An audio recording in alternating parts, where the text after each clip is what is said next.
Hello and welcome back. I'm DMAC and today I'm going to look at picking this rather tasty looking Assa Ruko 2. Beautiful padlocks these, kind of remind me of an 80s spaceship, maybe that's just me.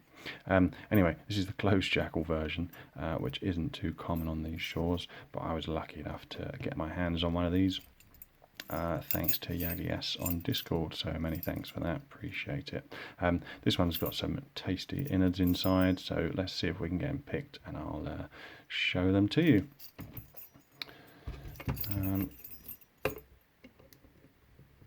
Get them tightened up in the vise and get you centered up and zoomed in. So it's slightly paracentric keyway, this one. Can't pick off the bottom and get to the pins with this pick, but I'm going to pick off this little ledge here on the right and kind of curl around this one on the left. I'll use top of the keyway tension and super light, I think. Seems to be the better approach for this.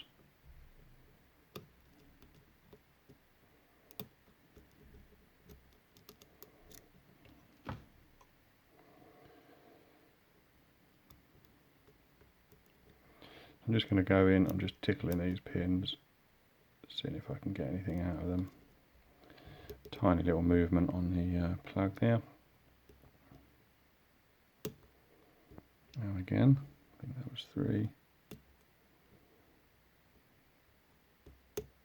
And that was 4. 3.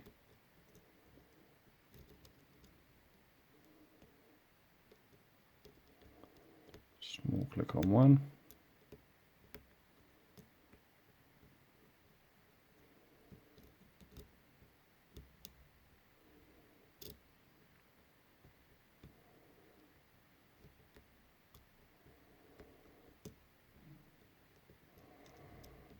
Right, he seems to have gone silent now.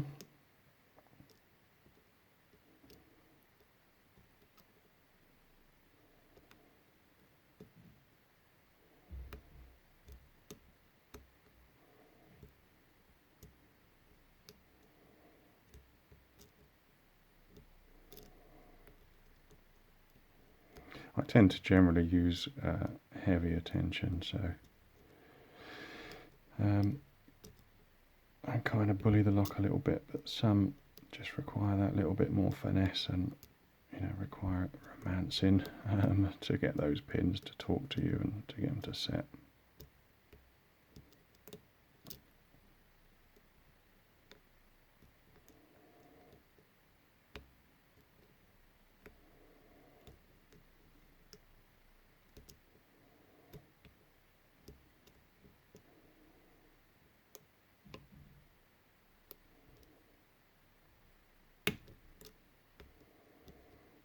Click on 2.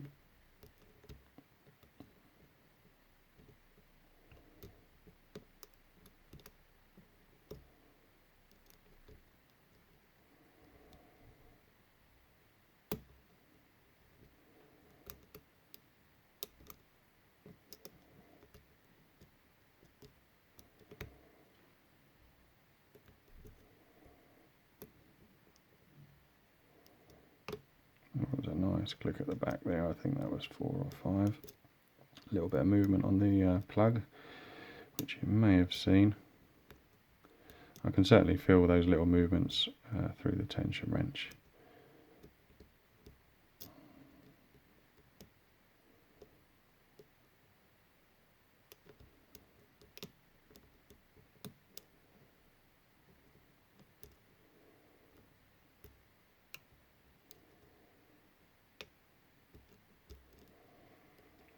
I think we must be getting close now.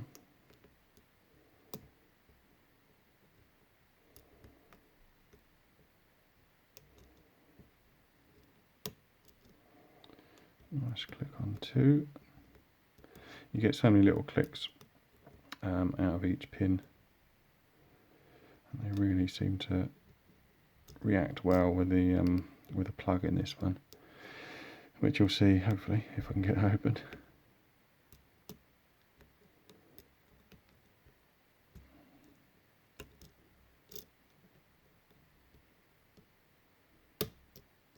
Let's click on 1. 4 again, I believe. And again, more movement on that plug.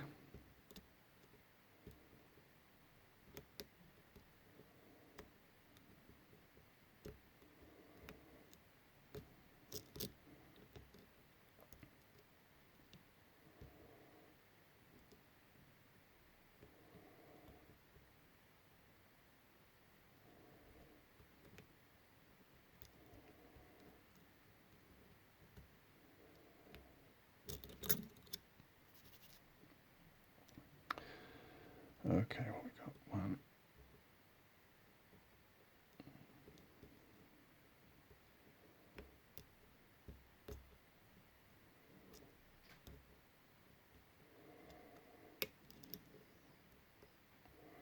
It's all gone quiet, which means there's probably, just 1 or 2 pins still hung up. It's just finding that pin and just giving him a little push over the finish line.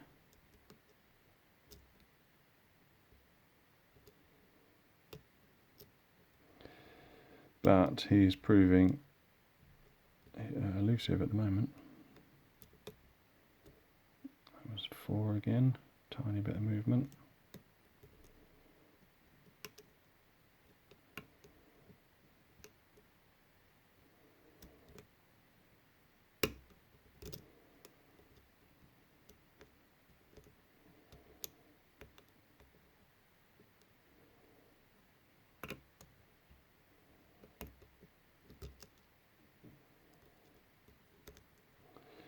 Come on, where are you?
Come on, I'm close, I can feel it. There we go. Oh, what a battle. The palms were starting to sweat then. Let's zoom you out a little bit.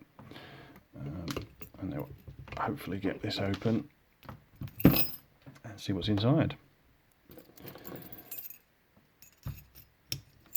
So this has this shackle. I think to get the plug out, you need to remove a screw under there.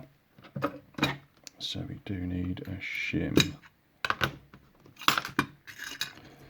some rather chewed up ones here, and this is a bit tricky to shim, I think.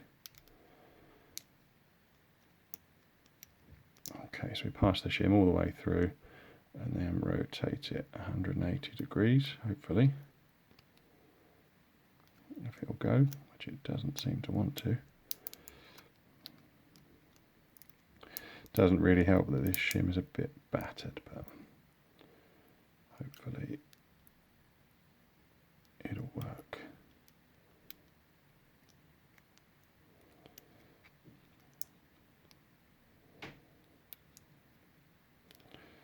Fiddly to do at the best of times, this one. I'll try using a different shim. But super tricky to do on camera as well.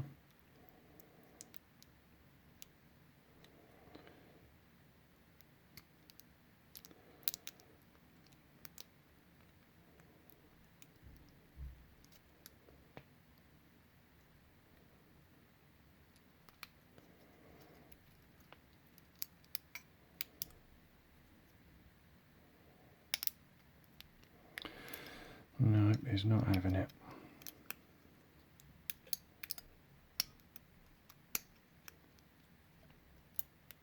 I think this is, I've shimmed this one before, and it is the trickiest padlock I have ever shimmed. Tell you what I'm going to do, I treat myself to a nice new shim.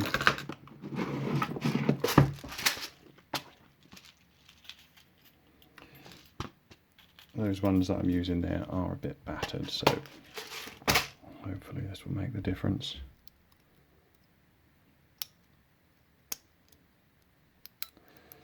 Slide him in 180 degrees round.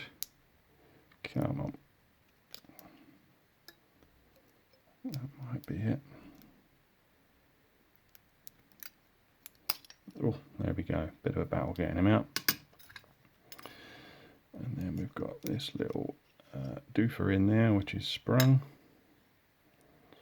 And then in there somewhere we have got a screw, which hopefully holds our core.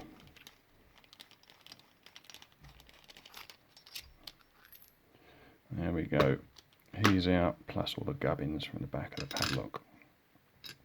So I have to put that puzzle together a bit later on. So let's lock him up, because I do have the keys. And then I think we just need to take this out. It's not a full clip, it's like a half clip that they have on these, which just retains that plug. And I'm not sure if I need to use a shim, but if in doubt, get the shim out, that's what I say. Okay, he's all the way in there. Slide him out. So we'll put that one down a minute, and we'll just quickly look at these top pins first. Oh, dumped out all my pins there nicely. So these are all the Assa barrels, which are always fun to pick, but they certainly behave different in this lock, and I'll show you for why in just a minute.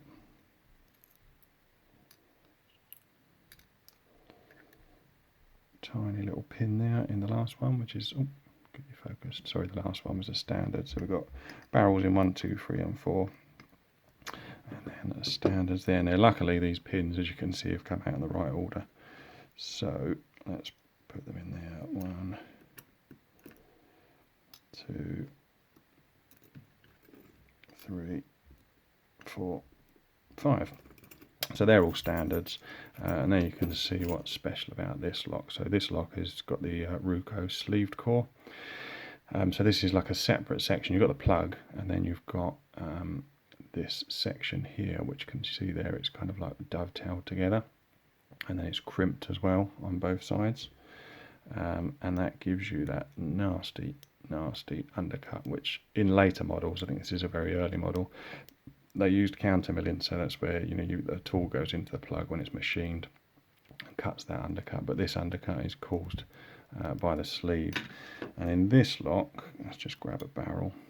Those barrels grab hold of it reasonably well, actually. Not as tight as it does in some Assas that I've had. They've got the barrel counter milling.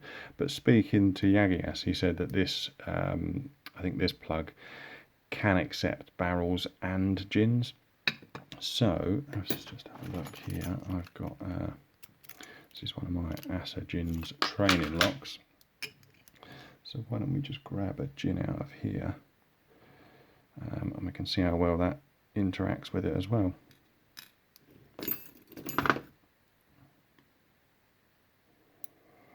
So we've got a little gin there.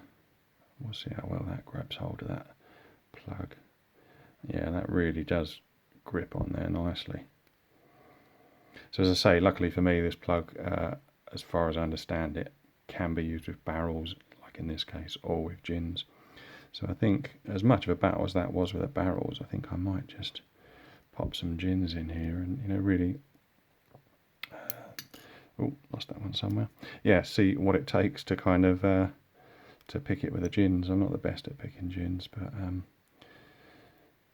it will certainly be fun. And if we look there, I think in 5 there's no recess.